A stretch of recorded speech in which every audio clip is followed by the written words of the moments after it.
Hello, everyone. Let's talk about Pressure Cooker today, not the cookware, the film by Raihan Rafi.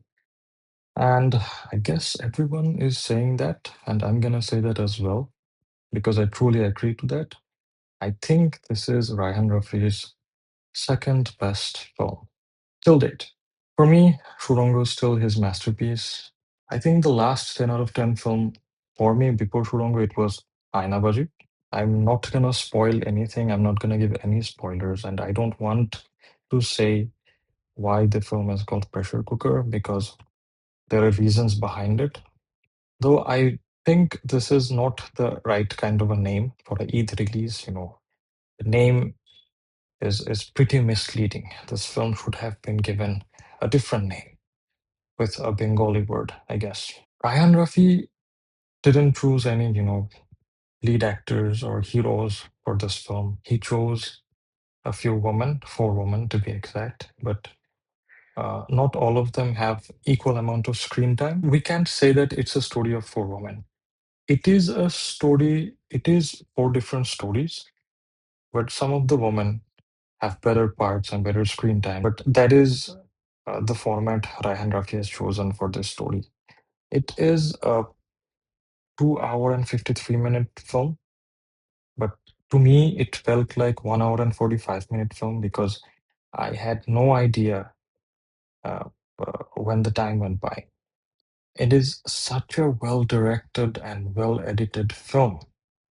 It's Raihan Rafi is in full form here, and I highly, doubt that the Eid audience, because whatever the people are expecting from Eid releases, I highly doubt that this will be their first choice. I think this is going to be maybe their third or fourth choice. It's in no way a family film. It is in no way a film to be watched with family. I think these kind of films require personal viewings. Maybe with people you're very comfortable with because it is a true blue adult rated film, and kids should never watch this, and anybody under 18 should not watch this at all. Let's talk about the performances now. Rizvi Reju Chaudhuri or Rizu Chaudhuri. What a great actor. I saw him in Hawa. He was unrecognizable here. In Hawa, his performance was decent. It was good, it was impressive. But but what he pulled off in this film is outstanding. It is one of the finest performances. I've said that before for Musharraf Karim in Bonalata Express, and I'm gonna say this again for Rizvi Chaudhuri, again for Pressure Cooker. What a performance! He was unrecognizable, and whenever he was on the screen, anybody else, be it Nazifa Tushi, be it someone else, everybody else was overshadowed. I don't have words to describe his performance. He deserves all the praise. What a great actor! We have a great actor in our hands, and if he delivers with the conviction he is delivering right now, in the near future, we might just have a great performer in our hands. What a great actor! What a great actor! What a great actor! The second best performance in the film has to be given by uh, Nazifa Tushi, and uh, these kind of bold out of the box performances aren't unexpected of her. We expect something like this from her. She has always been doing you know uh, female characters that are a little out of the box, a little out of the ordinary, and she never does flower pot roles. I haven't seen her in any flower pot roles.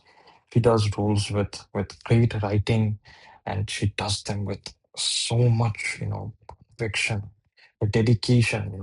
I think in today's time, she's the best actress in Bangladeshi cinema. Another performance I have to talk about is I don't know her name. I can't remember her name. She plays Rizvi Chaudhuri's sister. She I think this is her first film. I don't know if she has done any film prior to this one, her work is pretty, pretty impressive.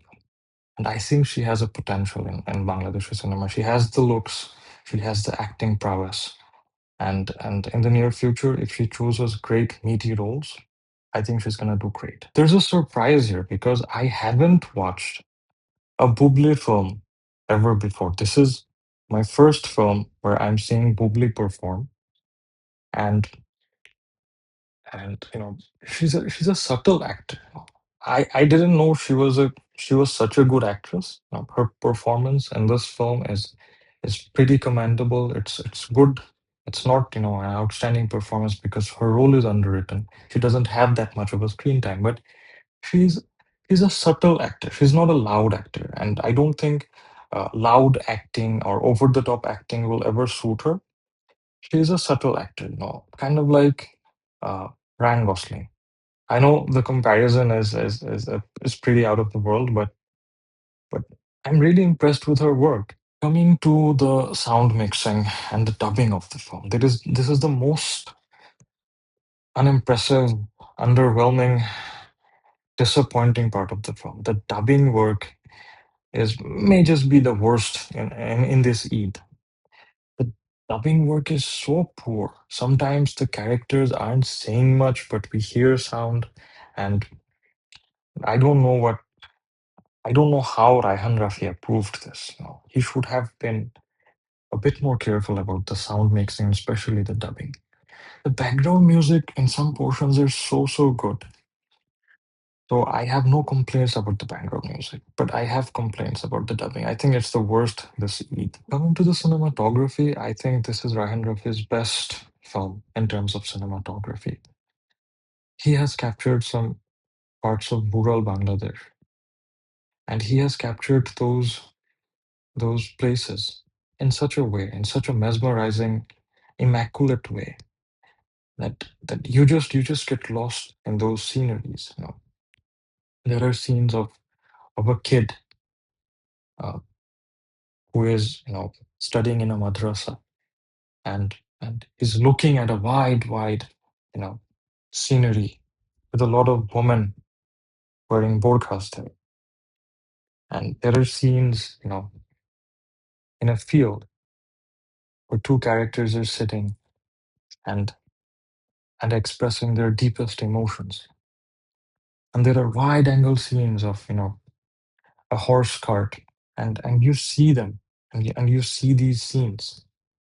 These are such mesmerizing scenes with outstanding background music, outstanding camera work. This has to be one of the best looking films in recent times.